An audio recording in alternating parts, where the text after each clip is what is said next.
అబ్బాయి ఎంతో ప్రశాంతంగా పడుకున్నాడు. ఎందుకంటే చాలా మత్తుగా ఉంది. చాలా హాయి అయిన నిద్ర పడుతూ ఉంది. కానీ ఆ ముందు రోజు రాత్రే అనుకుంటూ ఉంటాడు. ఏమనంటే తెల్లవారితే ఆదివారం. చాలా హాయిగా నిద్రపోవాలి.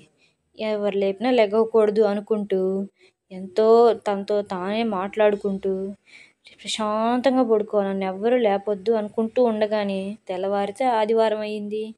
అమ్మేమో లే నాన్న, లే నాన్న అని పిలుస్తూ ఉంది. కానీ అబ్బాయి కొంచెం సేపు పడుకుంటానమ్మా అంటూ బ్రతిమలాడుకుంటున్నాడు. ఎంతసేపయినా లెగవట్లేదు. అంతలోనే అలారం కూడా కేకలు పెడుతూ ఉంది.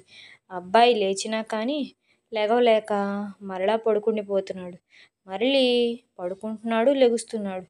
అబ్బా! ఈరోజు ఆదివారమే కదా పడుకుంటాను అనుకుంటూ పడుకుంటున్నాడు.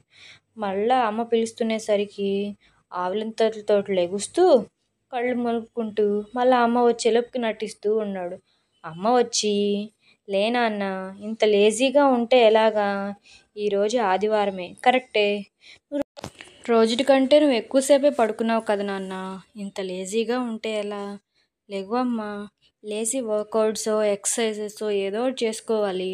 ఆరోగ్యంగా ఉండాలంటే అన్నీ చేయాలి కదా నాన్న అంటూ అమ్మ లేపితే లెగిసి చేసుకుంటూ ఉన్నాడు. అలాగే రన్నింగు, వాకింగు, స్కిప్పింగు అన్నీ చేసుకుంటూ ఉన్నాడు. ఆదివారం దేవుని రోజు. ఆదివారం గుడికెళ్ళాలి కదా నాన్న, భగవంతుడి దగ్గరికి వెళ్ళాలి అంటూ అమ్మ తీసుకొని వెళ్ళింది. ఆ దేవుడి దగ్గరికి తీసుకొని వెళ్ళి పిల్లలు, మీకు ఈ కథ నచ్చినట్లయితే లైక్ చేసి, షేర్ చేసి, సబ్స్క్రైబ్ చేసుకోండి ప్లీజ్.